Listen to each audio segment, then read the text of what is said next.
Good day mga kasopas! Sa video na ito, ituturo ko kayo kung paano gumawa ng orthographic drawing. Ano nga ba ang orthographic drawing? Ang orthographic drawing o madalas tawagin na orthographic projection ay drawing kung saan nare-represent ang 3D dimensional drawing bilang 2D drawing.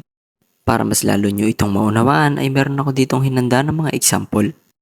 Halimbawa, makikita nyo ngayon ang 3D dimensional representation ng object na ito. Ang bawat color ay may nare-represent na view. Ang color blue ay para sa top view, red naman ang sa front, at green naman ang sa side view. Ganito naman ang orientation kung kukunin na natin ang orthographic drawing nito. At ito naman ang orthographic drawing ng object na ito. Kung mapapansin nyo ay magkakatulad lamang na square ang ating top, front at side view. Dahil yan sa cube lamang ang ating object. Ngayon, paano naman kung mas mahirap ang ating object?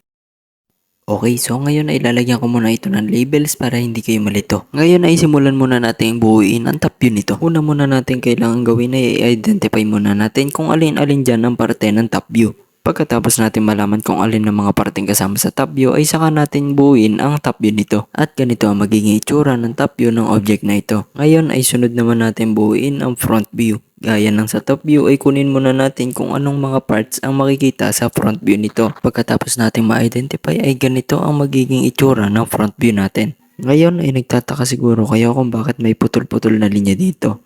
Ang tawag dito ay hidden line. Ginagamit ito para ipakita ang hidden object sa loob ng object natin. Kaya nagkaroon ng hidden line sa object na ito ay gawa ng part na ito. Ngayon naman isunod natin gawin ang side view. Tingnan muna ulit natin kung alin ang mga parte na kasama sa side view. At pagkatapos ay gawin na natin. At ganito ang magiging itsura ng side view natin. Ang dalawang hidden line naman na ito ay nakuha dahil sa parte sa object na ito. Ngayon ay paano naman kung merong pa slant part ang object na ating gagawin? Okay, gawin natin tong next example natin. Gaya ng mga una nating ginawa ay kunin muna natin ang top view nito at saka natin i-drop. Okay, pagkatapos noon ay gawin na natin ang top view. At ganito ang magiging itsura ng top view niya. At ngayon ay lumipat naman tayo sa paggawa ng front view.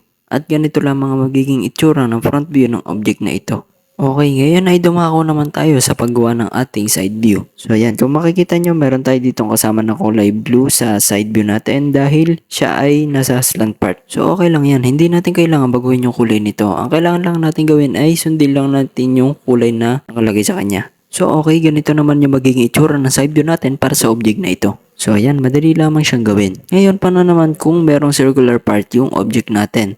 So ngayon punta naman tayo sa ating last example. So ayan, ito yung ating last object at madali lamang siya mga kasopas.